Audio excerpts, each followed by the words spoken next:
Halo, selamat pagi pemirsa. Apa kabar Anda hari ini pemirsa? Semoga dalam kondisi yang sehat-sehat saja. Jalan-jalan ke Brastagi. Cakep. Perginya bareng sama Mama. Cakep. Sudah ada Putri di Aki Pagi, siap menyapa pemirsa di rumah. Ya, assalamualaikum warahmatullahi wabarakatuh.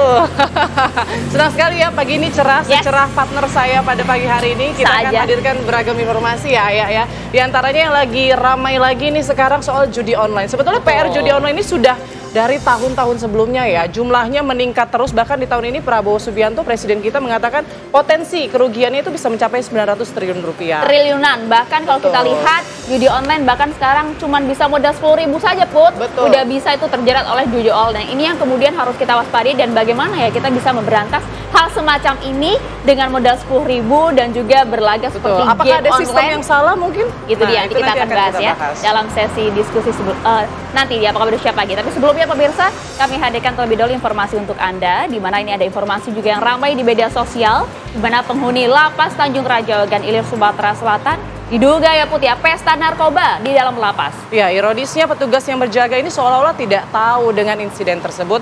Hingga kini pihak Lapas Tanjung Raja belum memberikan keterangan resmi kepada pihak media. Seperti ini video viral di media sosial pemirsa menggambarkan penghuni lapas atau warga binaan sedang menikmati musik di dalam lapas yang diduga kuat sambil mengkonsumsi narkoba. Dalam video yang berdurasi 20 detik ini nampak jelas para napi sedang menyetel musik dengan sangat kencang. Dugaan adanya pesta narkoba di dalam lapas ini juga diperkuat dengan pernyataan dari salah seorang pegawai lapas yang memberikan keterangan di kantor PWI Ogan Ilir bahwa di lapas kelas 2 Tanjung Raja ada semacam peserta narkoba dan juga pungli. Kalau kemudian sudah ada bukti video, artinya ini harus kemudian langsung ditindaklanjuti dan juga tidak bisa diabaikan. Siapakah oknum-oknum yang sudah bermain di sini. Betul, bagaimana bisa kemudian ada video, kemudian ada narkoba di dalam situ. Ya, kita ke informasi selanjutnya pemirsa. Hingga kini pengejaran terhadap 7 tahanan yang kabur dari rutan kelas 1 Salemba Jakarta masih terus dilakukan. Ya, salah satu dari 7 tahanan yang kabur pemirsa merupakan gembong narkoba yang baru ditangkap polisi. Jadi ini yang kami tayangkan di awal video adalah wajah-wajah ke-7 tahanan rutan kelas 1 Salemba, Jakarta Pusat yang nekat melarikan diri pada Selasa pagi, di mana ke-7 orang tahanan kasus narkoba tersebut diketahui bernama Murtala, Maulana, Wahyudin, Agus Salim, Jamaluddin, Anas Al-Karim, serta Mary Januar. Insiden kaburnya ada 7 orang tahanan tersebut diketahui sekitar pukul 7:50 pada hari Selasa kemarin bertepatan dengan serah terima jaga antara regu jaga malam dan regu jaga pagi. Hasil pemeriksaan sementara pemirsa, petugas mendapati ada 7 tahanan tersebut telah melarikan diri dengan cara menjebol teralis besi kamar hunian dan kemudian turun menggunakan kain serta melewati gorong-gorong yang terhubung dengan bagian luar rutan. Ini udah ibarat film aja di Put. Ini kok bisa ya? Maksudnya mereka mendapatkan alat-alat itu dari mana begitu ya? Ya pemirsa, kami hadirkan juga informasi untuk Anda di mana dalam 24 jam terakhir ini Gunung Lewotobi laki-laki mengalami erupsi terus-menerus dengan ketinggian 1.000 bahkan hingga 2 km. Ya, saat ini jumlah pengungsi terus mencapai 12.206 jiwa. Gunung Lewotobi mengeluarkan abu vulkanik yang menyebar ke arah barat dengan ketinggian mulai merendah sekitar 1.000 meter hingga 2 km. Dari data pos pengamatan merekam bahwa erupsi 24 jam ini diwarnai pula dengan adanya gempa vulkanik ataupun dengan disertai tremor yang terus-menerus terjadi dan juga gemuruh yang cukup kencang. Pihak vulkanologi menegaskan agar tidak ada aktivitas dalam radius 7 km dari pusat erupsi serta 9 km juga dari sektor arah barat daya barat laut.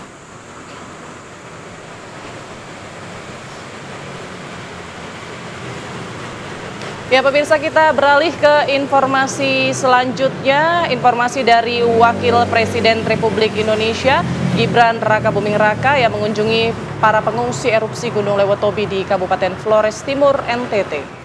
Ya, saat tiba seperti Anda saksikan di mana Wapres ini tiba di Larantuka langsung menuju ke pengungsian Konga dan juga lokasi pengungsian Kanada di desa Kobasoba.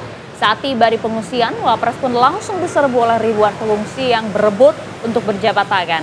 Selain itu, Gibran pun juga memberikan aneka permainan anak beserta juga dengan tas sekolah dan juga buku tulis.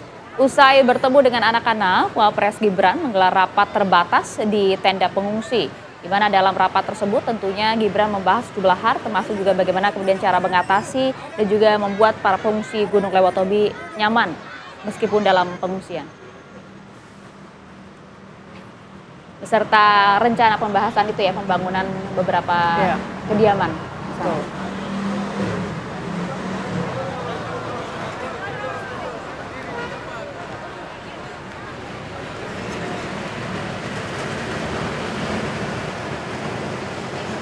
Oke pemirsa, usai jeda pemirsa, nanti kami akan hadirkan informasi lain. Tapi sebelum jeda nih Put, kami hadirkan terlebih dahulu informasi untuk Anda pemirsa. Jam segini paling enak kita pantau dulu nih ya. Betul. Aktivitas arus lalu lintas seperti apa Put? Nih sudah ada Bribtu Yasinta yang akan mengabarkan untuk Anda di salah satu titik kemacetan di Ibu Kota Jakarta. Seperti apakah kondisi di sana? Bribtu Yasinta silahkan.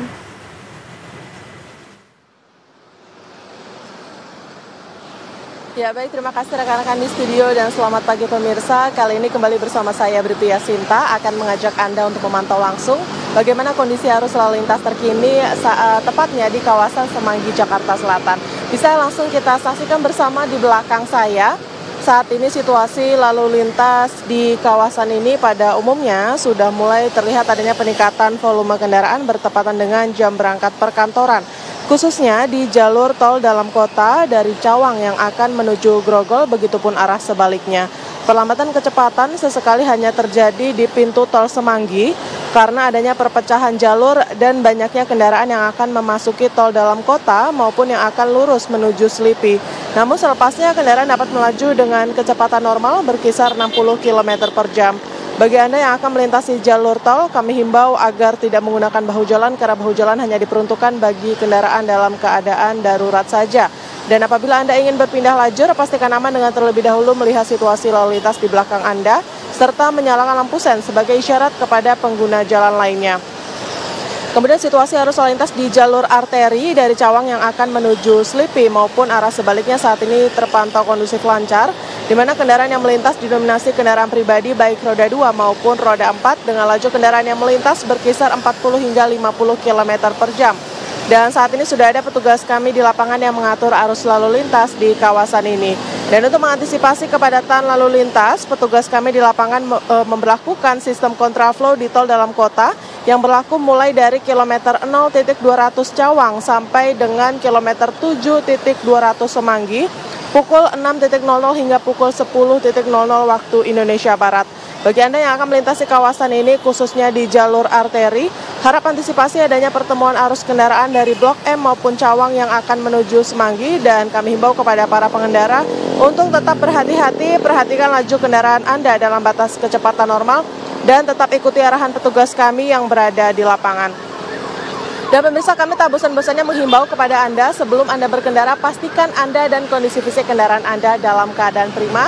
Pastikan cek kembali kelengkapan surat-surat kendaraan Anda dan tetap patuhi peraturan lalu lintas demi keselamatan bersama.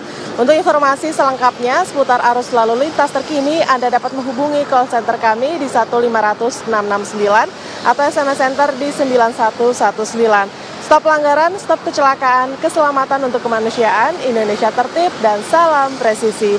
Demikian Bribtu Yasinta melaporkan langsung dari Semanggi, Jakarta Selatan. Kembali ke studio, silakan.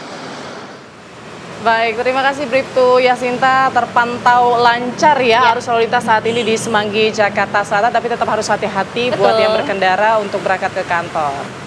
Ya pemirsa, usai jeda tersebut, usai jeda kita nanti kita akan hadirkan beragam informasi lainnya. Di antaranya saat ini Presiden Prabowo Subianto yang sudah tiba di Lima Peru. Presiden Prabowo diagendakan untuk melakukan kunjungan di kenegaraan, sekaligus juga menghadiri KTT APEC. Kami akan hadirkan informasinya sesaat lagi.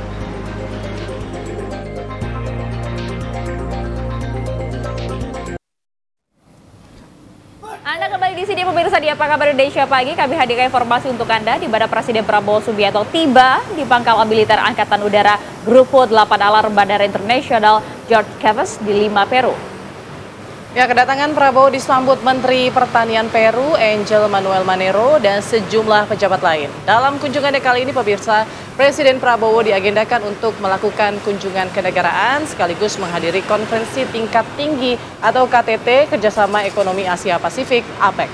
Selain itu, pemirsa, Prabowo juga akan melakukan pertemuan bilateral dengan sejumlah pemimpin negara sahabat di sela-sela agenda kunjungannya.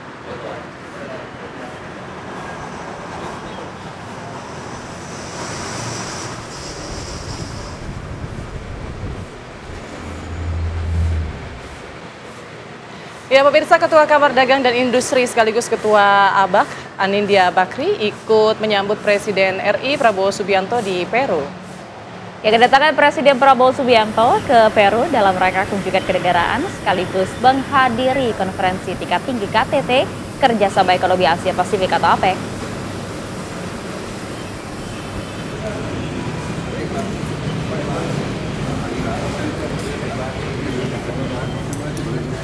Dalam kesempatan tersebut, Ketua Kamar Dagang dan Industri Indonesia atau KAD Indonesia sekaligus Ketua ABAK Anindya Bakri ikut menyambut kedatangan Presiden Republik Indonesia Prabowo Subianto di kota Lima, Peru. Di sela-sela kegiatan, kalau kita lihat pemirsa, di Ketua Umum KAD Indonesia sekaligus Ketua ABAK Anindya Bakri kemudian juga turut menghadiri sejumlah acara, di mana salah satunya adalah acara private lunch dengan PM Malaysia Anwar Ibrahim.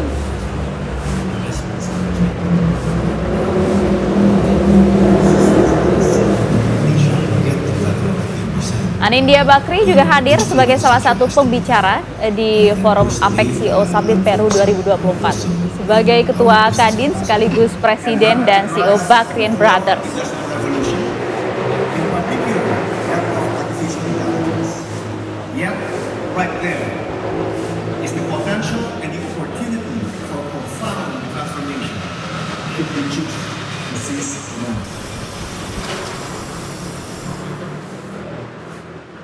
Pemirsa, kami hadirkan informasi untuk Anda. Salah satunya adalah informasi dari wilayah Sleman, Yogyakarta, di mana ada sesosok mayat pria tanpa identitas ditemukan tergeletak di pinggir Jalan Lingkar Utara, Sleman, Yogyakarta. Saat ditemukan, mayat dalam kondisi bersimbah darah dan terdapat luka di bagian kepala. Warga yang melintas di Jalan Lingkar Utara, Sinduadi, Melati, Sleman digemparkan dengan penemuan sesosok mayat tergeletak di pinggir jalan. Tidak ditemukan identitas pada jasad berjenis kelamin laki-laki dan mengenakan kaos serta celana panjang ini.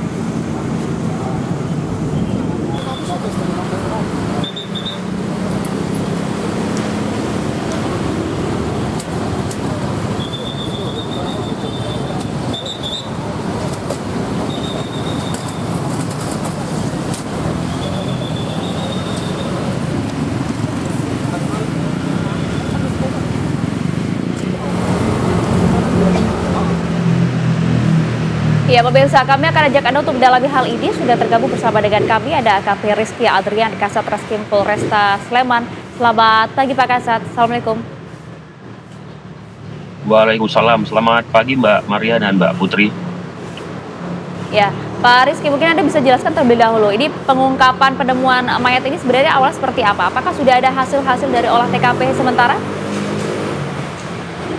Terima kasih Mbak. Jadi tepatnya pada hari Kamis 14 November 2024 sekira pukul 10.30, saksi satu yang merupakan pegawai kebersihan proyek jalan nasional menemui korban dalam keadaan tengkurap dan bersimbah darah. Dari informasi tersebut, saksi satu melaporkan ke pihak polisi terdekat, lalu pihak kepolisian mendatangi TKP dan PMI melakukan evakuasi dan olah TKP di tempat kejadian perkara, Mbak. Adapun yang sudah kita lakukan ya merupakan serangkaian penyelidikan, baik olah TKP, habis itu kita juga telah melakukan autopsi dan melakukan beberapa pemeriksaan para saksi dan mengumpulkan beberapa CCTV yang kita anggap ada kaitan dengan peristiwa tersebut, Mbak. Baik, Pak Kasat, kalau dilihat kan tadi kan disampaikan Bapak sudah melakukan otopsi, hasilnya bagaimana, kemudian CCTV apakah memang di lokasi penemuan tersebutkah dugaan mungkin pembunuhan dilakukan atau bagaimana?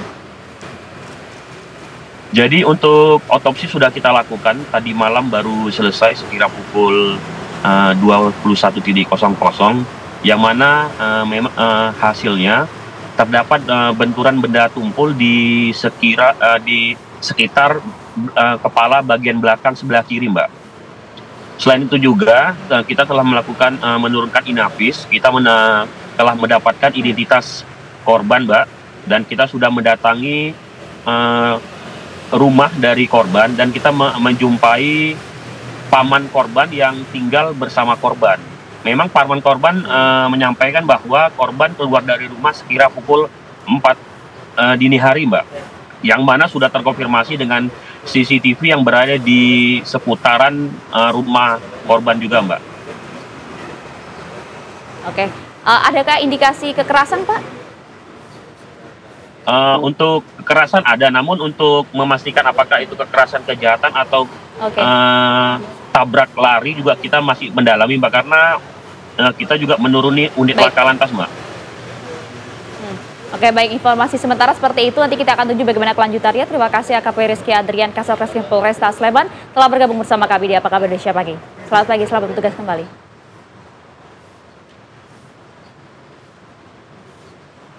Ya pemirsa, usai jeda berikut nanti kita akan hadirkan ya dialog begitu ya dari rekan kami Faisal Kreb yang akan membahas soal persiapan dari timnas Indonesia yang akan melawan Jepang malam nanti dan juga kira-kira peluangnya bagaimana nih Indonesia melawan juara Asia nih, kita Jepang. Kita support totalitas. Nanti kita hadirkan informasi untuk Anda bersama dengan rekan kami ada Faisal Kreb. Usai jeda sesaat lagi di Apa Kabar Indonesia Pagi.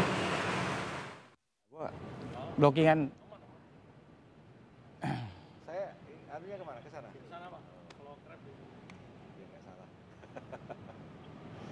Halo, selamat pagi Rati, Ayah dan juga pemirsa.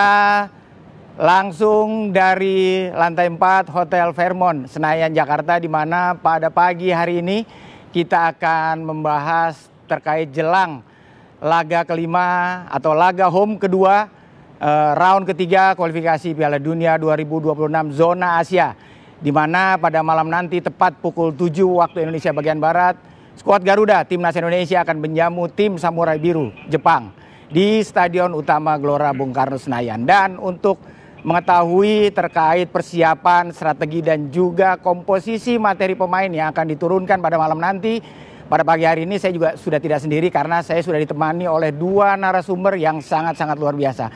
Yang pertama ada manajer tim nasional Pak Marji. Selamat pagi, Pak.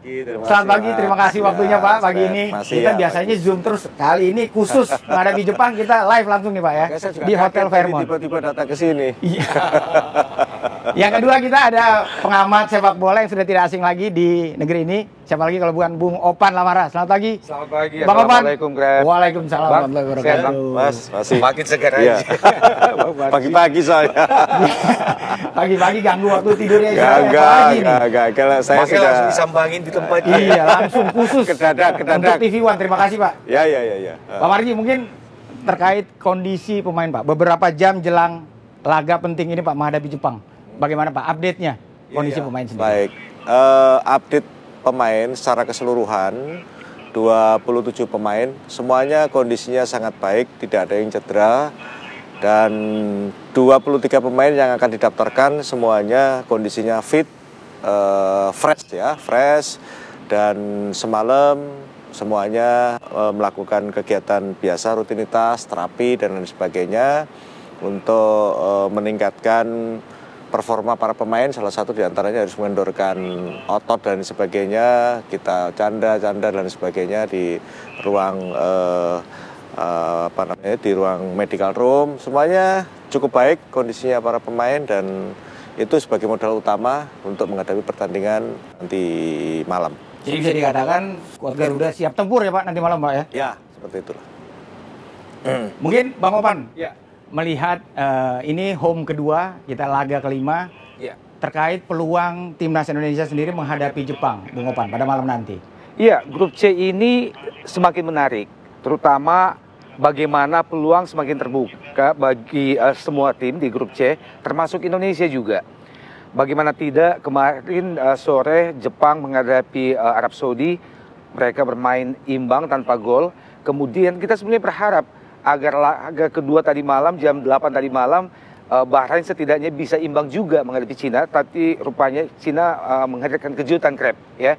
Mereka mampu menaklukkan Bahrain di kandang Bahrain sendiri dengan 1-0.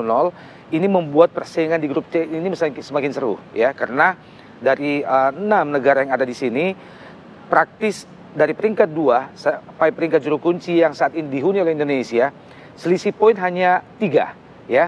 3 atau 4 negara sudah memiliki 6 poin.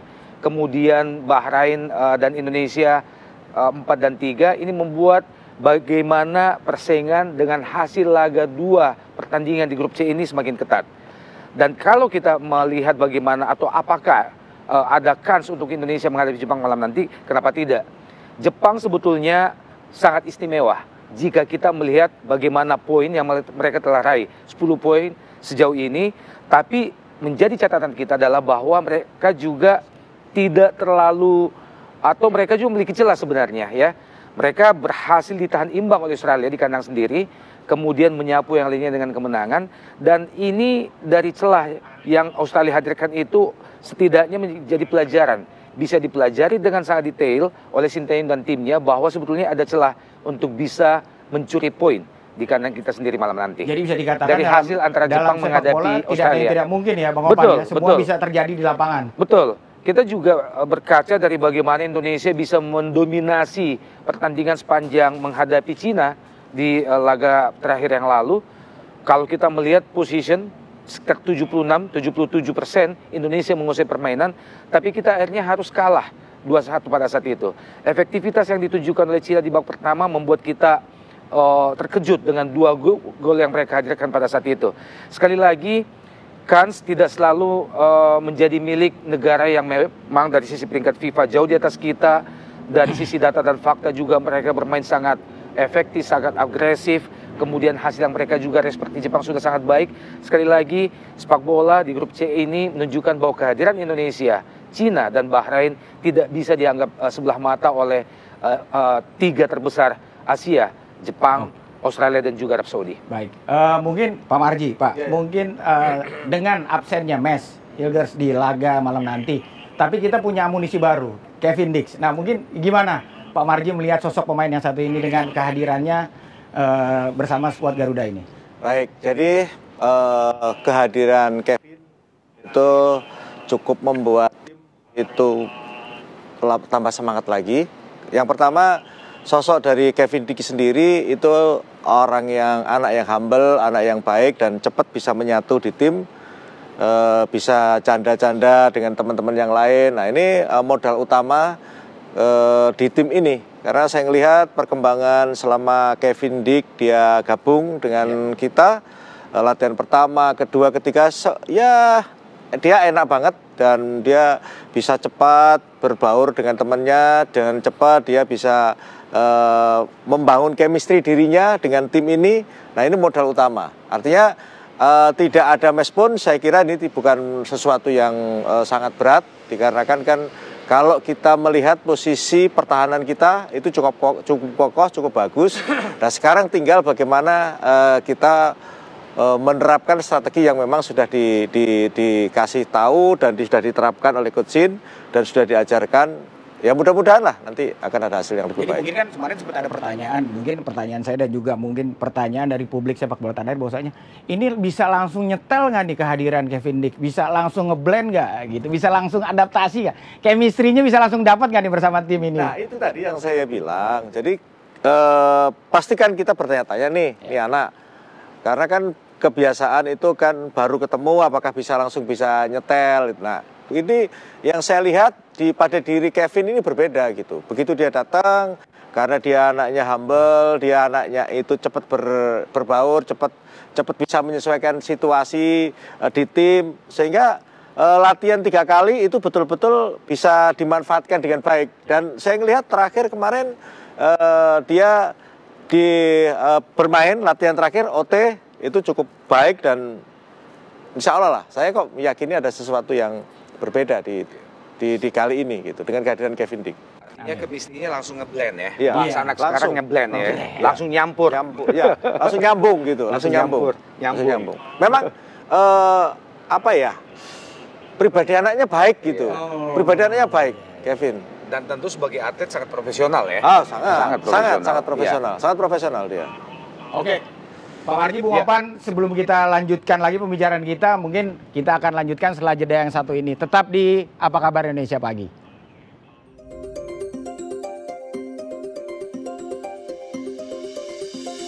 Ya Mirsa, masih di program Apa Kabar Indonesia Pagi langsung dari Hotel Fairmont Senayan, Jakarta. Dan kita akan melanjutkan bincang-bincang kita yang semakin seru dan semakin menarik bersama manajer tim nasional dan pengamat sepak bola. Bang Opan, mungkin pertanyaan selanjutnya adalah apa yang akan dilakukan Sintayong sendiri? Game plan apa yang akan diterapkan saat menjamu ini raksasa Asia yang juga notabene merupakan pemuncak klasmen grup C? Apa kira-kira Bung Opan? Ya, ini masih terlalu pagi Krep untuk kita dapat sedikit bocoran tentang formasi ataupun game plan yang akan diturunkan oleh Sintayong malam nanti. Mungkin 2-3 jam lagi pemberitaan akan mulai ramai menyangkut itu. Tapi kalau kita berkaca dari patron yang menjadi kebiasaan dari Sintayong 3-4-3 atau bisa juga 4-3-2-1, kita akan melihat bahwa menghadapi Jepang menjadi salah satu tim yang tidak hanya terkuat di grup C ini, Krep, tapi juga tim dengan kemampuan mencetak gol yang tersubur. Dan yang menjadi menarik dari Jepang adalah tim ini menjadi satu-satunya tim yang bisa menciptakan 15 gol dan tidak hanya dari 1, 2, 3 pemain, tapi dari 10 pemain sekaligus, ya. Artinya Jepang selama pertandingan yang mereka lakukan di grup C adalah tim yang menunjukkan permainan yang sangat agresif, permainan yang sangat kompak, kemudian semua pemain diberikan peran yang sama oleh pelatih untuk bisa mencetak gol. Nah, ini menjadi atensi tersendiri tentu dari Sintayong, bagaimana mengcover ini, terutama bagaimana kita bisa berkutat menghadapi lini tengah Jepang yang memang sejauh ini menjadi salah satu tim terbaik ya, tidak hanya di grup C ini tapi juga di benua Asia untuk pemain tengah ya, diisi oleh pemain-pemain yang juga sudah bermain di Liga Inggris, yang berempat di Liga Inggris dan juga di Spanyol. Sekali lagi, lini pertahanan akan menjadi konsentrasi tersendiri Sintayong untuk bisa menghadapi agresivitas dari pemain Jepang. Dan jika kita harus bisa menyarankan, ya paling tidak janganlah membiarkan hanya 3 pemain di belakang. Mungkin tidak salahnya 4, kemudian menempatkan 5 pemain di tengah, kemudian 1 di depan. Oke, jadi begitu kita kehilangan bola, kita 5 di belakang. Betul, kita bisa 6 di belakang, ya ditutup oleh 2 pemain tengah, kemudian begitu juga kita saat menyerang, Krep, kita bisa menghadirkan 3-4 pemain di depan.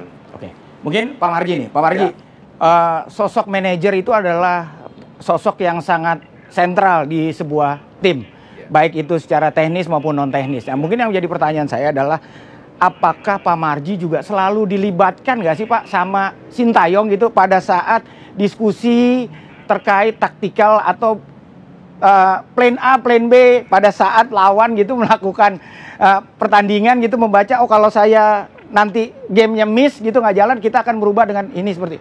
Mungkin apakah juga diajak diskusi Pak sebagai manajer? Ya, jadi begini, jadi di tim ini satu untuk semua. Artinya keberadaan saya di tim, ya semua yang terjadi di situ tahu. Dan kita selalu komunikasi. Intinya seperti itu. Jadi bisa dikatakan kalau malam nanti ini udah ada bocoran, udah ada dong Pak. Apakah bermain bertahan dengan mengandalkan counter attack atau sedikit bermain terbuka? Karena kita diuntungkan dengan publik sendiri kan, bermain di hadapan 100.000 lah hampir bisa dikatakan. Dari kemarin sudah tahu, pada saat kita meeting tim sudah tahu bagaimana sih nanti strateginya, terus formasinya seperti apa, game plan-nya seperti apa, semuanya sudah tahu. Tapi itu kan rahasia dapur. Iya, tidak mungkin saya harus sampaikan. Betul. Dan itu jadi selalu diskusi ya Pak ya, dengan Sintayong ya Pak ya. Jadi itu tadi satu untuk semua, kalau di Sintayong selalu begitu. Tapi ya semua itu adalah rahasia dapur, tidak boleh juga kita sampaikan. Mungkin kalau Bung Opan terkait teknis, kehadiran Kevin Dix mungkin di kacamata Bang Opan, seperti apa sosok pemain yang satu ini? Seperti yang dibahas di awal tadi, kemudian disampaikan oleh Pak Marji bahwa sebetulnya Kevin Dix bukan Yang menjadi pertanyaan bagi kita semua adalah bagaimana chemistry itu tercipta, terutama oleh pemain yang sudah tim yang sudah berjalan mengarungi setengah perjalanan, kemudian kehadiran pemain baru seperti Kevin Dix kali ini. Tadi Bang Mati sudah menjelaskan bahwa pemain ini sangat profesional, bisa langsung ngeblend, bisa langsung nyampur, bisa langsung menyatu dengan teman-temannya. Dan dalam beberapa latihan yang tentu dihadiri langsung oleh Bang Marji juga melihat bahwa Kevin Dix insya Allah akan bisa menambah kekuatan yang dibutuhkan oleh timnas Indonesia. Nah, profesionalisme pemain yang satu ini juga sudah teruji di liga-liga di Eropa yang dilakoninya, sehingga saya juga meyakini bahwa terlepas dari problem tentang chemistry, apakah bisa tercipta langsung dalam laga yang sangat krusial nanti malam menghadapi tim yang sangat kuat. Sekali lagi, Kevin Dix akan memberikan tidak hanya motivasi, tapi juga bisa menambal apa yang kita butuhkan dalam laga nanti malam. Mungkin Pak Marji, terkait penentuan kapten pada nanti malam. Akhirnya kan diputuskan JIZ yang akan mengemban tugas sebagai kapten malam nanti. Nah, ini seperti apa? Apakah bisa dipastikan bahwasanya Asnawi Mangku Alam akan diparkir dan akan bisa dimainkan setelah babak kedua atau seperti apa mungkin? Pak Marji. Asnawi kan nggak kita panggil. Asnawi nggak hadir ya? Asnawi nggak kita panggil. Memang pemilihan kapten tim itu dari awal dari Asnawi dulu ke J itu adalah berdasarkan penilaian kita semuanya. Jadi berdasarkan penilaian Coach Sintayong, tim kepelatihan juga saya, dan juga mendasari dari apa yang disampaikan oleh para pemain kepada saya juga. Artinya kan dari pembicaraan anak-anak semua, terus leadernya seseorang bisa membawa tim. Akhirnya waktu itu awal-awal menggantikan Asnawi, kita sepakat pilih J sebagai kapten. Dan memang J ini saya cukup tahu dirinya karena saya sering bicara sama dia, dan leadernya memang sangat-sangat oke, dan dia jiwa merah putihnya luar biasa, bagus.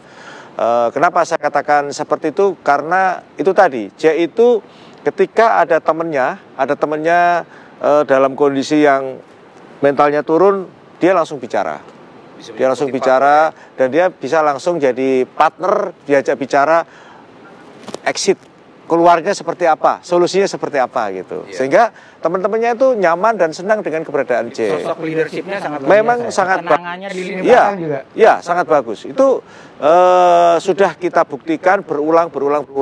Dia juga tidak akan pernah membedakan saya pemain bintang, terus mungkin yang lain pemain biasa, enggak. Semuanya sama. Dia menganggap bahwa ini adalah tim satu untuk semua. Dan itu selalu diterapkan kepada J dan selalu dikatakan.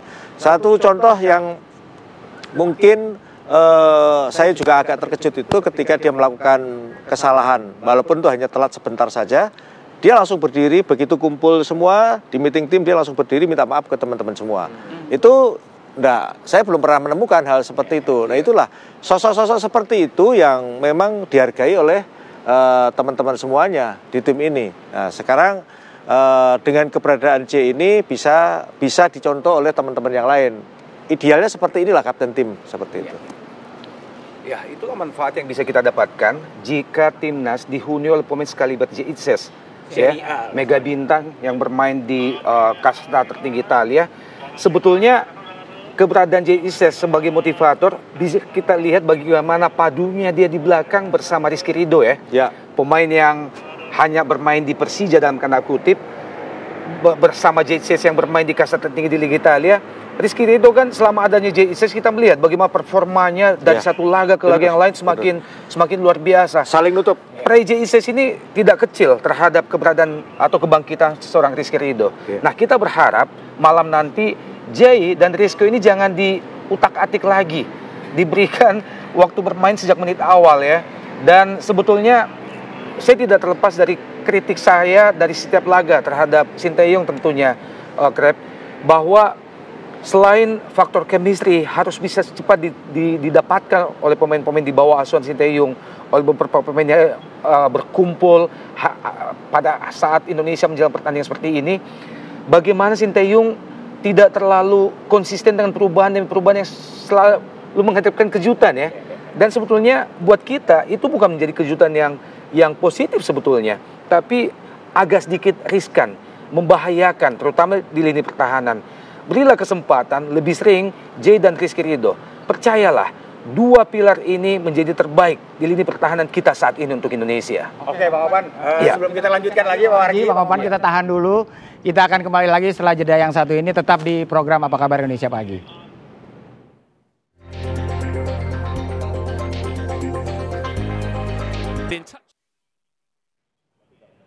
Ya Mirsa, masih di program Apa Kabar Indonesia Pagi, langsung dari Hotel Fairmont Senayan, Jakarta, tempat Timnas Indonesia menginap. Dan kita akan lanjutkan lagi bincang-bincang kita bersama manajer Timnas Indonesia dan juga pengamat sepak bola. Pak Marji, mungkin kultur sepak bola di Indonesia ini kan berbeda dengan di luar. Kalau di luar mungkin manajer, coach itu satu pelatih. Tapi kalau di Indonesia ini ada manajer, ada coach.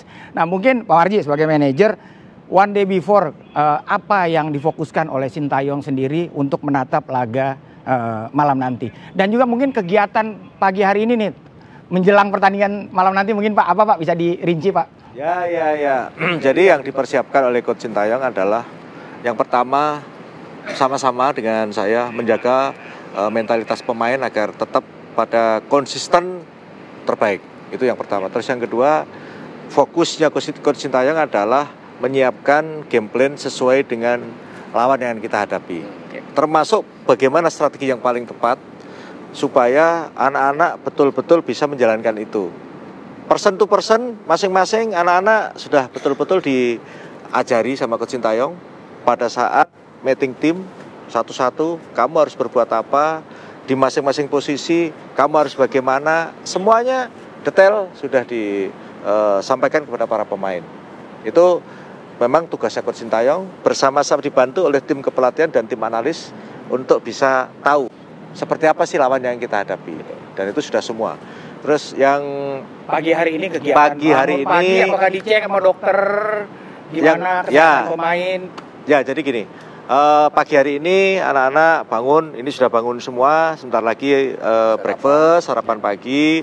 Setelah sarapan pagi nanti tim dokter biasa langsung Mr. Choi langsung nanya satu-satu ke para pemain, bangun tidur bagaimana kondisinya, fresh atau tidak, ada yang bisa tidur atau tidak, dan sebagainya detail sekali. Ketika ada sesuatu langsung ditangani seperti itu. Atau mungkin kalau ada yang merasa masih tidak nyaman dengan kondisi ototnya, tubuhnya, langsung ditangani tim terapi. Jadi semua pagi ini sangat detail karena memang kebiasaan kami itu di tim ketika menjelang pertandingan, hari ini adalah hari super sibuk. Detail betul, intens, tim dokter tanya satu-satu, baik di ruang makan pada saat breakfast atau setelah breakfast datang ke kamar masing-masing, itu detail sekali. Nanti siang ada biasa, stretching. Ya stretching siang jam 1, jam 11 sebelum makan siang. Setelah itu udah fokus meeting tim. Dan ya biasa kami di tim kepelatihan, manajer dan juga pelatih, head coach, tim kepelatihan semuanya biasa kita suka diskusi apa-apa yang harus kita lakukan. Ya ada beberapa plan A, plan B, plan C, semuanya lah detail kita. Itu sudah kita lakukan rutin seperti pertandingan sebelumnya dari dulu seperti itu. Oke. Bung Opan, mungkin terkait kita lihat di grup C ini, peluang Indonesia sendiri kalau kita lihat di pertandingan sebelumnya juga kan tadi malam Cina akhirnya bisa mengalahkan Bahrain. Iya, dan juga Arab juga bermain ditahan oleh Arab Saudi. imbang. Bahkan nyaris kalah Nah, ini gimana kira-kira peta kekuatan di grup C sendiri? Ya, saya ingin menyinggung sedikit tentang bagaimana head to head antara Indonesia dan Jepang sebetulnya, Krep ya. Bahwa tadi Bang Mati sudah sempat menyinggung tentang mental pemain. Mungkin tidak salahnya Bang agak sedikit diungkit sejarah pertemuan antara Jepang dan Indonesia sejak tahun 60-an sampai 2023 di Januari kemarin ya, bahwa sebetulnya Indonesia punya sejarah manis juga menghadapi Jepang. Tidak melulu kalah ya, dari 16 kali pertemuan misalnya kita 5 kali menang, 3 kali draw, bahkan kita pernah menggebuk mereka 7-0 walaupun itu 50 tahun lebih yang lalu. Dan kalau kita berkaca pada pertemuan terakhir di Januari 2023 di Qatar, di Piala Asia, sebetulnya di babak pertama kita sempat mengejutkan mereka ya, walaupun akhirnya kita sempat kalah 3-1. Artinya Indonesia kalau bisa kita sarankan tetaplah bermain terbuka setidaknya di babak pertama. Karena kita punya kekuatan, kita punya materi untuk itu. Yang jauh lebih baik jika dibanding materi kita di Januari ya. Nah, kalau kemudian kita berbicara tentang kans di grup C, seperti pertanyaan dari Krep tadi, sekali lagi, seperti yang saya sampaikan di awal tadi, bahwa Indonesia masih punya peluang. Semua tim di grup C ini praktis baru Jepang yang hampir aman ya, dengan digdayanya Jepang hingga laga keempat di grup C ini, dan akan menyisakan persaingan di 5 tim lainnya ya. Kalau kita berkaca bagaimana hasil dari Australia, Arab Saudi kemarin, kemudian Cina memberikan kejutan di kandang Bahrain, kemudian Indonesia bisa menahan Arab dan juga Australia di 2 laga sebelumnya, maka sekali lagi mudah-mudahan penambahan pemain teranyar DIK bisa memperkuat kita untuk bisa kembali membuka peluang bersaing. Peringkat 2 mungkin berat, 3-4 bisa lah kita berada di situ. Mungkin Pak Marji terakhir singkat saja, mungkin Pak, mungkin ini pertanyaan saya dan juga mungkin pertanyaan publik sepak bola. Kan selama ini yang didatangkan nih pemain belakang terus nih Pak. Mungkin ada nggak sih Pak pemain depan gitu Pak yang menjadi PR nih, karena pemain depan juga menjadi PR juga nih Pak. Ya, mungkin gimana Pak? Apakah ada amunisi baru Pak main depan Pak? Ya, itu memang jadi catatan kita dan Ketua Umum juga sudah menyampaikan itu. Tinggal kita tunggu saja, saya tidak perlu bocorin. Ya, kemungkinan itu pasti ada, tinggal waktunya kapan. Mudah-mudahan nanti bulan Maret ada, mudah-mudahan. Tapi kembali lagi, kalau berkaitan dengan itu semua, kita serahkan sepenuhnya kepada Pak Ketua Umum. Ya. Atas dasar rekomendasi dari Coach Sintayong. Yang pasti non teknisnya bonus sudah disiapkan dong buat kalau poin nanti. Kalau itu nggak perlu disampaikan. Berharap ya, agar pemain yang datang terutama di depan itu betul-betul yang kualitasnya teruji dan sering bermain di klubnya, tidak hanya di cadangan ya. Terima kasih Pak Marji atas waktunya. Bang Opan, terima kasih banyak. Ya, itulah pemirsa bincang-bincang saya bersama manajer tim nasional juga pengamat sepak bola. Semoga doa dan dukungan publik sepak bola tanah air pada malam nanti tentunya bisa membakar dan menyemangati skuad timnas Indonesia untuk bisa mencuri poin di laga yang akan berlangsung di Stadion Utama Gelora Bung Karno di Senayan. Kembali ke studio bersama Ayah dan Putri. Ya baik, terima kasih Faisal, Krep. Tadi kita dengarkan ya Maria ya, peluang kita ada nih melawan Jepang nih. Walaupun mungkin tidak mudah karena kita tahu ya bagaimana jejak dari Jepang ini cukup kuat. Tapi kita diuntungkan dengan menjadi tuan rumah begitu dalam pertandingan laga nanti malam. Ya harusnya full support nanti untuk timnas kita yang akan berlaga pada hari ini ya. Baiklah pemirsa, kami akan jeda terlebih dahulu. Sejeda kami akan ajak Anda untuk berdiskusi terkait dengan fenomena judi online, di mana Kemenkom Digi saat ini sudah bekerjasama dengan OJK dan juga kemudian Kejagung untuk memberantas fenomena judi online hingga ke akar-akarnya. Sesaat lagi informasi untuk Anda di Apa Kabar Indonesia Pagi.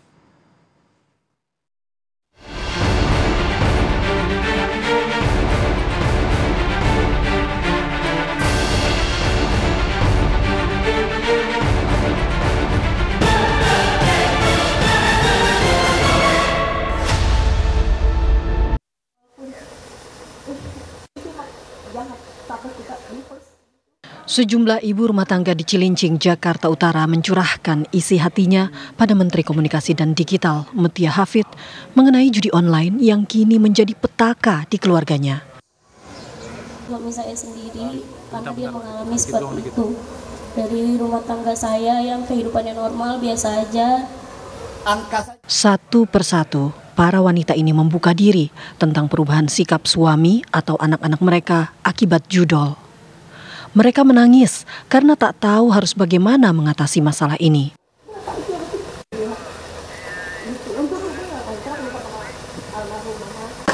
Pusat Pelaporan Analisis Transaksi Keuangan (PPATK) menyebut bahwa transaksi judol di Cilincing tertinggi di Jakarta. Mutia meminta maaf pada masyarakat, apalagi di kementeriannya ada sejumlah anak buahnya yang justru melindungi bandar judi online. Sebuah pengkhianatan yang membuat Mutia tercekat saat berbicara di hadapan para ibu rumah tangga ini. Perempuan dan anak, karena itu saya ingin mengajak ibu-ibu semua. Kalau di Kemenkom Digi aja alatnya terbatas. Itu pun seperti yang mungkin ibu bapak lihat kemarin. Saya juga minta maaf ibu bapak bahwa dari kantor kami kemudian ada yang terlibat. Sedihnya luar biasa. Karena saya seperti ibunya dari kantor itu. Sama kayak kalau ibu ada anak-anak yang terlibat pasti sedih. Ya. Jadi kenapa saya sampaikan kepada tim Pak PJ Group, saya ketemu dengan ibu-ibu. Karena alat saja secanggih apapun, meskipun nanti kan kita bersihkan, kita bereskan ya ibu-ibu, tapi seberes apapun, sebersih apapun, alat dan pengawasan tidak akan cukup. Karena kami tidak bisa menjangkau rumah-rumah tangga. Para warga masyarakat Kelurahan Sember Barat. Mutia berjanji akan memperbaiki sistem aduan agar masyarakat bisa dengan mudah melaporkan kasus judol. Kemkomdigi juga akan bekerja sama dengan pemerintah provinsi untuk mengatasi masalah judi online dan pinjaman online yang menurut Mutia sudah menjadi wabah. Utamanya di Kelurahan Sember Barat. Terima kasih Bapak Ibu semuanya. Dari Jakarta, Faris Noval, Victor Ardiansyah, TV One mengabarkan. Kita berharap sekali dari acara ini terkait pencegahan dan penanganan judi online di lingkungan sekolah. Judi online yang terus meningkat beberapa tahun terakhir jelas menebar kekhawatiran di masyarakat. Judi online tidak hanya menjadi candu, bahkan menelan korban jiwa. Kementerian Komunikasi dan Digital bekerja sama dengan Otoritas Jasa Keuangan OJK untuk memberantas judi online di Indonesia. Hingga November 2024, Kemkomdigi dan OJK telah memblokir sebanyak 10.000 rekening bank yang terafiliasi judi online. Dalam pertemuannya dengan OJK, Menkomdigi Mutia Hafid menyampaikan bahwa pemerintah terus memantau aktivitas keuangan ilegal, khususnya yang berkaitan dengan judi online. Tidak sampai di situ, untuk memberantas judol, Menkomdigi juga bertemu dengan Jaksa Agung ST Burhanuddin membahas komitmen penanganan judi online.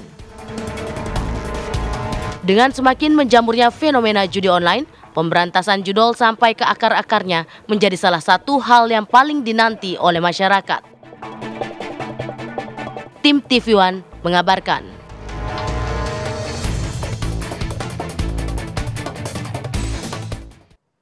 Iya, ini fenomena yang kalau kita lihat sebenarnya fenomena lama, sering terjadi tapi makin mengakar dan makin luas. Kita coba akan bahas hal ini bersama dengan sejumlah narasumber kami. Pemirsa sudah hadir di studio Apa Kabar Indonesia Pagi. Ada Bang Ardi Suteja, Ketua Indonesia Cyber Security Forum. Selamat pagi, Bang. Selamat pagi, Bang. Pagi. Nanti kita akan coba lihat data-data analisa dari beliau ya, Put ya. Dan juga sudah tersambung melalui sambungan Zoom bersama kami. Ada Bang Abraham Srijaya, anggota Komisi 1 DPR RI. Selamat pagi, Assalamualaikum Bang. Selamat pagi Bang. Selamat pagi, Assalamualaikum.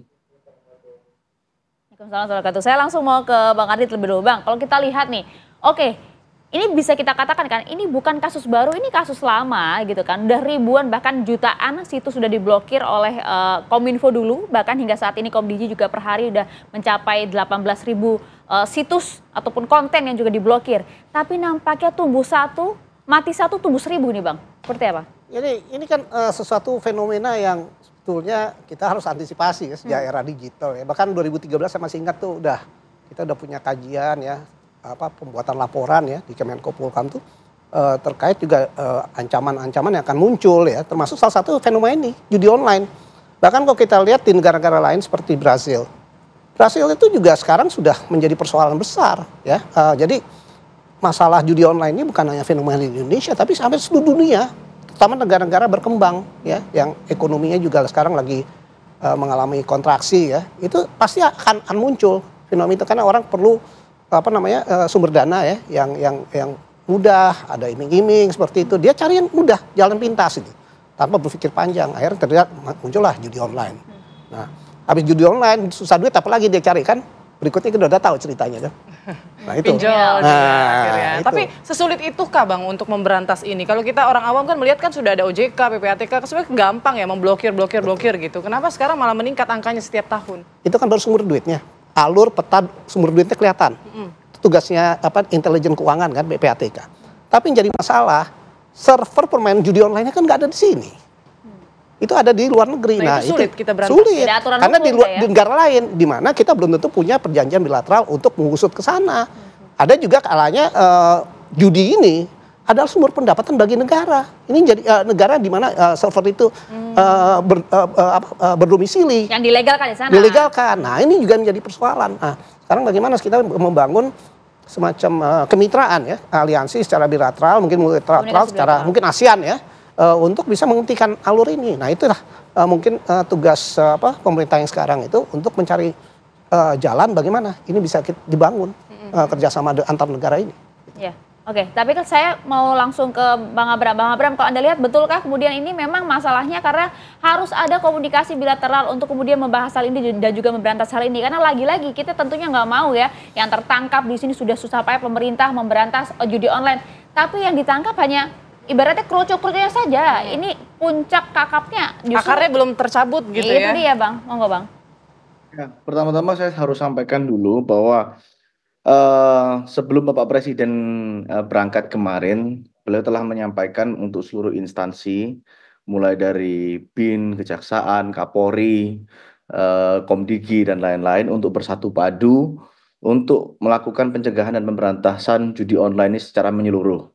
Dan yang kedua memang judi online ini di Indonesia khususnya itu menyasarnya menengah ke bawah. Jadi bukan menengah ke atas, menengah ke bawah, servernya di luar negeri. Polisi, aparat penegak hukum kita pasti memiliki kesusahan untuk dapat mengejar sampai di luar negeri karena sudah beda teritorial. Namun kami dari Komisi 1 juga mendorong agar kita membuka hubungan kerjasama internasional. Tapi problemnya adalah belum tentu pihak yang sebelah sana mau. Kenapa? Karena di tempat mereka itu legal, contohnya di Kamboja.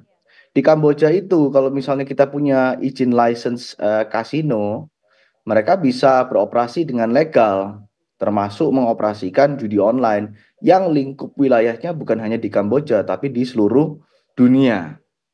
Maka dari itu tentunya ini bukan hal yang mudah untuk memberantas tuntas. Itu menurut saya adalah keniscayaan, tapi kita bisa melakukan pencegahan semaksimal mungkin itu bisa dilakukan.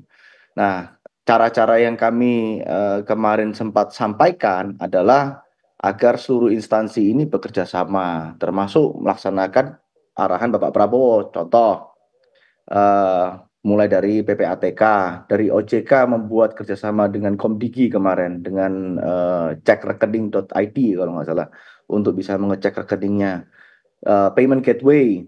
Lalu juga dari Komdigi sendiri harus dibuat aturan yang updated terkait pemblokiran situs ini. Karena pemblokiran situs ini tidak bisa hanya dilakukan oleh Komdigi, tapi pihak Kepolisian Republik Indonesia juga harus dapat melakukan pemblokiran.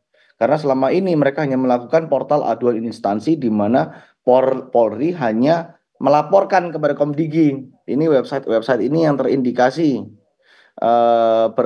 bermuatan negatif, lalu Komdigi memverifikasi dan diblok. Tentunya itu tidak efisien. Perlu dibuat dashboard bersama antara Polri dan Komdigi sehingga semua pihak dapat ikut mengawasi.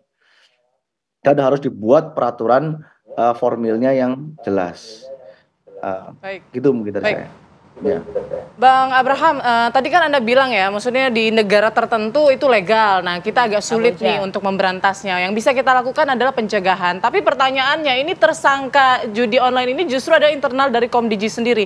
Malah justru yang harus memberantas mereka yang memelihara website-website judi online ini. Nah, menurut Anda ada yang salah nggak sih dengan sistem mungkin di pemerintahan ataupun di Komdigi sendiri? Iya, kalau misalnya Komdigi tentunya sedang melakukan perbaikan. Kita melihat betul Bu Menteri kita sedang melakukan restrukturisasi secara menyeluruh ya. Namun memang menurut saya sebelum dipegang Bu Menteri ini ada banyak kesalahan secara struktural maupun secara formilnya. Banyak sekali yang dilanggar. Ya, bukan hanya terkait dengan tes seleksi anggotanya, namun juga tata caranya juga ngawur, tata cara pemblokiran situs. Misalnya contoh yang dikatakan tenaga ahli yang orang luar dapat melakukan pemblokiran, ini tentunya sudah melanggar ya, tentunya sudah salah. Nah, perlu ditarik tahu pada pihak kepolisian perlu mencari tahu, kan di situ disebutkan ada kantor satelit, kantor di luar Kemenkominfo ya. Saya sebutkan Kemenkominfo karena dulu Kemenkominfo ada kantor satelit namanya. Kantor satelit ini siapa yang buat, siapa yang mendanai, isinya siapa saja, apakah ada sipil di situ. Nah, juga perlu dicek. Ini data ini dari Kemenkominfo berangkat ke kantor satelit ini melalui apa? Karena ini kan mobile, ya kan? Dikirim melalui apa? Apakah melalui portal WhatsApp atau melalui Telegram atau melalui email? Itu akan ketahuan. Terus setelah di kantor satelit, apakah pemblokirannya di kantor satelit atau pemblokirannya itu dikembalikan ke Kemenkominfo lagi? Kalau dikembalikan ke Kemenkominfo lagi, berarti yang blokir Direktur Jenderal, Dirjen, atau Direktur Pencegahan. Nggak mungkin Direktur Pencegahan sama Dirjen Aptika ini nggak tahu. Tapi kalau diblokir di kantor satelit, ya ini berarti kan sudah salah besar secara aturan ya, karena aturannya yang memblokir itu adalah Dirjen Aptika. Nah ini yang perlu diusut tuntas. Kita harus mencari siapa intelektual dadernya, siapa ini otak di belakangnya ini, hingga bisa beroperasi begitu bebas di sini. Karena tidak mungkin dong. Sekarang saya mau melakukan pemblokiran. Dugaan Anda siapa, Bang Abraham? Kenapa? Dugaan Anda siapa, Bang, kalau begitu? Dugaan saya adalah, ini dugaan saya yang terlibat ya. Saya bilang terlibat itu dalam berarti tentunya ada presumption of innocence. Saya nggak bisa mengatakan oh ya dia bersalah. Yang terlibat yang harus diperiksa itu mulai dari Direktur Pencegahan ke atas, itu harus diperiksa semua. Kenapa? Direktur Pencegahan, Dirjen Aptika, berikut mantan Menkominfo juga harus diperiksa. Terlepas dia salah atau nggak salah, itu wajib diperiksa. Kenapa? Karena untuk memberikan keterangan yang sebenar-benarnya, untuk memberikan penjelasan bagaimana struktur yang benar di Menkominfo ini harus dijelaskan. Juga harus dijelaskan juga SOP-nya bagaimana, gitu loh. Karena nggak bisa mengatakan anak buah doang yang diperiksa, nggak bisa. Tenaga ahli yang ditangkap itu tenaga ahli menteri. Jadi itu menterinya juga harus diperiksa. Ya, sampai di sana dulu, Bang Abraham. Oke, nanti saya ingin ke Bang Ardi. Apakah betul seperti yang disampaikan? Tata cara pemblokiran situsnya pada era kepemimpinan menteri sebelumnya ngawur. Dijawabnya nanti ya, Bang. Sesaat lagi, saya jeda. Yang responsif terhadap perkembangan teknologi. Kami apresiasi juga kerjasama yang sudah dilakukan dalam upaya menciptakan ekosistem keuangan digital yang aman, stabil, terpercaya bagi seluruh masyarakat Indonesia. Di antaranya pemblokiran 10.000 Pak ya, terakhirnya 10.000 rekening bank yang terafiliasi dengan judi online. Kami ingin mengingatkan, dengan perkuatan kerjasama seperti ini, semua rekening dapat dipantau. Ketua OJK tadi sudah menyatakan kalau memang jelas ini sudah aktivitas keuangan ilegal, maka itu kemudian akan langsung diblok. Iya, Kementerian Komdigi saat ini sudah bekerjasama dengan OJK, bahkan juga dengan Kejagung. Tapi tadi Abraham sampaikan DPR Komisi 1 bahwa ini bahkan sejak awal ini tata cara pengelolaan pemblokirannya pun udah ngawur gitu, Bang. Ada kemudian kantor satelit di luar gedung kementerian. Ya, jadi ini juga saya terus terangnya ya, adanya kantor di luar Kominfo ini aja kita terkejut kok bisa gitu kan. Karena itu seharusnya tidak ada yang kayak gitu, harus dilakukan di dalam kementerian. Nah ini ada luar, ini kan juga suatu boleh dikatakan suatu hal yang boleh dikatakan suatu pelanggaran serius ya. Bahkan sudah ada penyalahgunaan sarana prasarana milik negara ya. Yang kalau zaman dulu ada subversi, dianggap itu subversi, pengkhianatan ya. Tapi ya itu masih dianggap sebagai suatu tindak pidana biasa. Tapi ini saya lihat udah luar biasa. Ada kantor di luar, terus jual beli data segala macam. Ini kan masalah yang seharusnya terdeteksi lebih awal, tapi tidak terdeteksi selama ini ya. Nah, jadi artinya sangat rapi kan kerjaan. Dulu alasannya karena WFH pandemi, kemudian ada alasan. mereka bekerja di rumah dikasih akses gitu. Saya rasa itu bukan alasan. Ya kalau misalnya sistemnya seperti WFH di kantor saya juga kita masih bisa lihat karyawan ngapain kok. Masa di Kominfo nggak ada kayak gitu ya? Dan harusnya sebenarnya Kominfo nggak boleh ya untuk bekerja di luar kantor. Ya nggak bisa, itu kan sarana prasarana negara. Ya harusnya ada di situ ya. Kalau emang di luar itu ya seharusnya ada suatu mekanisme di mana mereka bisa mengawasi. Kalau ada anomali ya, ada data yang keluar dari Kominfo kemana, itu kan harus ada mekanisme pengawasannya. Nah selama itu bagaimana? Nah yang saya melihat ini masalah rutinitas ini adalah suatu kelemahan di Kominfo yang dibiarkan. Tidak ada evaluasi ya. Kelemahan-kelemahan tadi ini. Nah, disampaikan. kelemahan-kelemahan inilah yang sekarang dipelajari oleh mereka-mereka pelaku-pelaku ini untuk ditembus. Makanya buktinya ada orang-orang pegawai Komdiji yang terlibat. Nah, ini ya salah satu kelemahan yang mereka berhasil memanfaatkan dan mengeksploitir. Nah itu dia, kelemahan-kelemahan yang kemudian dimanfaatkan, dipelajari, bahkan saat ini kalau kita lihat situs-situs judi online ini tidak hanya bermain di ranah website dan juga media sosial, tapi bahkan ke ranah privat, betul Bang? Hingga ke misalnya WhatsApp dan lain-lain. Saya berapa hari ini aja terus terangnya mikir juga nih, kita lagi gencar-gencarnya ini berantas judi online, pemerintah nutup situs segala macam, muncul di WhatsApp, di Telegram, ya, di DM kita dengan link-link, dan saya lihat yang ngirim itu pakai nomor-nomor luar negeri, tapi bahasanya bahasa Indonesia.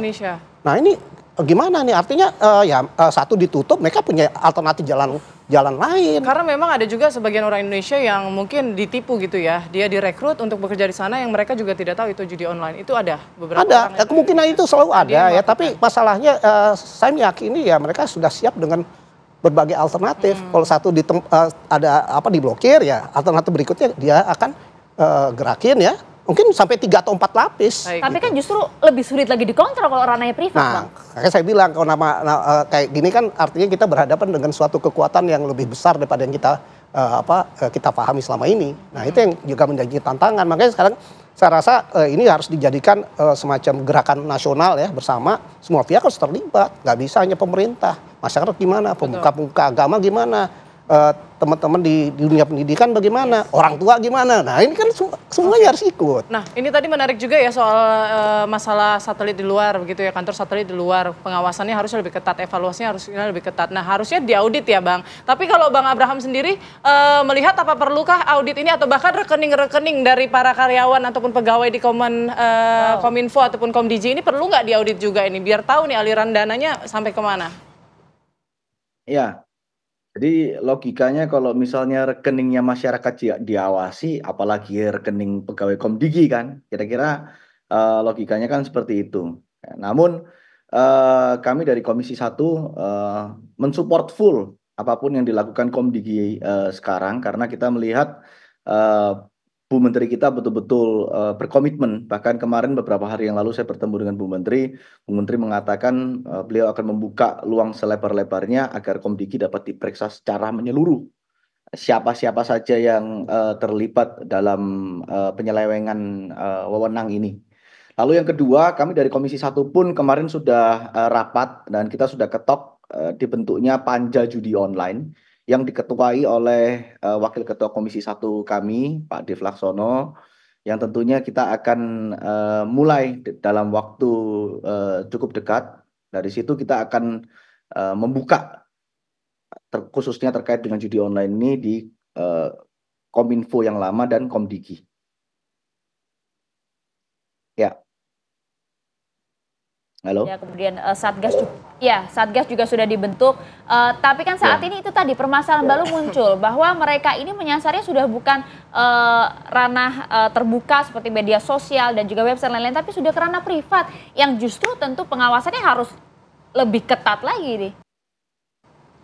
Iya, masalahnya kita nggak bisa memungkiri faktanya bahwa judi online ini memang bukan hal yang yang mudah untuk bisa dicegah begitu saja, karena katakanlah semua website situs judi online diblokir dengan menggunakan VPN gratis saja itu sudah bisa mengakses lagi. Saya kasih contoh ya, Indonesia ini untuk konten pornografi diblok, tidak boleh. Tetapi saya kemarin baca di berita kemarin ini, barusan rilis kemarin, bahwa Indonesia ini salah satu pembuka situs porno terbesar nomor 7 di dunia. Padahal sudah diblokir. Jadi lalu juga terkait dengan judi online. Ada transaksi baru menggunakan cryptocurrency. Nah, tentunya ini akan menyulitkan aparat penegak hukum untuk bisa mengejar. Karena apa? Proses transaksinya tidak lagi menggunakan payment gateway rupiah maupun US dollar, tapi menggunakan kripto. Dan pembelian token kripto ini bukan di tempat judi online, di tempat yang berlisensi OJK. Contoh kita beli di suatu misalnya di Indodax. Di Indodax transfer ke wallet kita bisa transfer kemana aja di seluruh dunia. Nah ini tentunya akan mempersulit aparat penegak hukum kita. Jadi yang memang harus difokuskan adalah pencegahan dari sisi Komdigi, peraturan, dan penyuluhan kepada masyarakat. Karena judi online ini sekali lagi ya mungkin 90% lebih, mungkin saya bisa bilang 95%, menyasarnya itu menengah ke bawah. Menengah ke atas nggak ke judi online, menengah ke atas datangnya ke kasino, mereka ke Malaysia, mereka ke Singapura, mereka ke Makau, mereka nggak main di Indonesia. Dan kasino di Malaysia, orang Malaysianya nggak ada yang main di Malaysia. Karena apa? Kasino di Malaysia, warga negara Malaysia tidak boleh masuk kasino. Yang masuk ke kasino Malaysia orang-orang Indonesia. Sama dengan Singapura. Kita di Singapura mau masuk ke kasino orang Singapura itu sekali masuk 3 juta rupiah sampai 5 juta rupiah. Orang Singapura nggak mau masuk. Yang masuk ke kasino Singapura siapa? Orang Indonesia. Jadi sekali lagi ini perlu menjadi harus ada research terkait dengan hal ini, harus ada penelitian terkait dengan hal ini. Pemain terbesar di Asia Tenggara untuk kasino di Malaysia dan di Singapura itu orang Indonesia. Nah, jadi mungkin perlu penyuluhan yang lebih dalam lah dari pemerintah ya, Bang Abraham untuk memberantas judi online ini. Dan yang bisa kita lakukan tadi disampaikan Bang Abraham adalah pencegahan begitu ya, masyarakat juga harus diberikan sosialisasi. Nah tapi ini jadi kesempatan kita juga mungkin di segmen selanjutnya ya Bang Ardi, mungkin bisa dijelaskan juga nih modus-modus judi online itu seperti apa sih, karena kalau data dari Satgas Pemberantasan Judi Online itu usia di bawah 10 tahun pun ada 80.000 orang sudah ikut terlibat judi online. Nanti kita bahas usai jeda berikut. Tetap bersama kami di Apa Kabar Indonesia Pagi.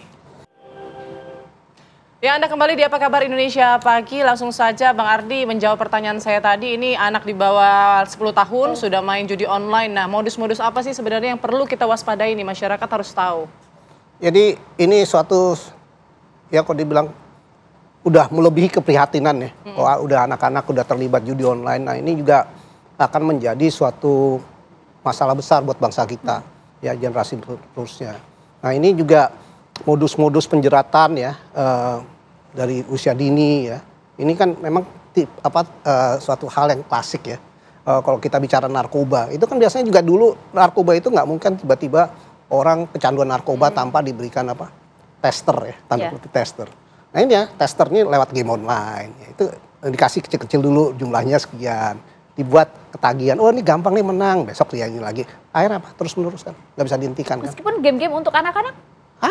Ada. Nah ini ya, kita kan nggak punya kemampuan untuk memeriksa apakah itu kita taunya itu game. Tapi bagaimana memastikan bahwa game itu tidak ada unsur adiktifnya, kecanduannya. Itu gimana? Kita kan belum punya mekanisme untuk. Tapi disebut judi online apakah karena ada transaksi antara pemain, antara kita dengan pemain lain, atau hanya sekedar ya biasa kan beli game, misalnya beli nyawa, beli skin mungkin untuk jadi unsur kompetisi ya itu kan memicu adrenalin ya. Istilahnya orang tuh di dalam ada cairan yang membuat kita wah ini gue harus menang gitu ya, dorongan seperti itu. Nah itulah yang memicu. Nah urusan apakah dia transisi uangnya itu bisa dikamuflase dengan berbagai cara. Dia beli paket starter pack apa gimana ya, itu bisa juga menjadi unsur adiktifnya itu yang ingin kemudian itu yang ingin dirangsang itu ada unsur adiktifnya itu.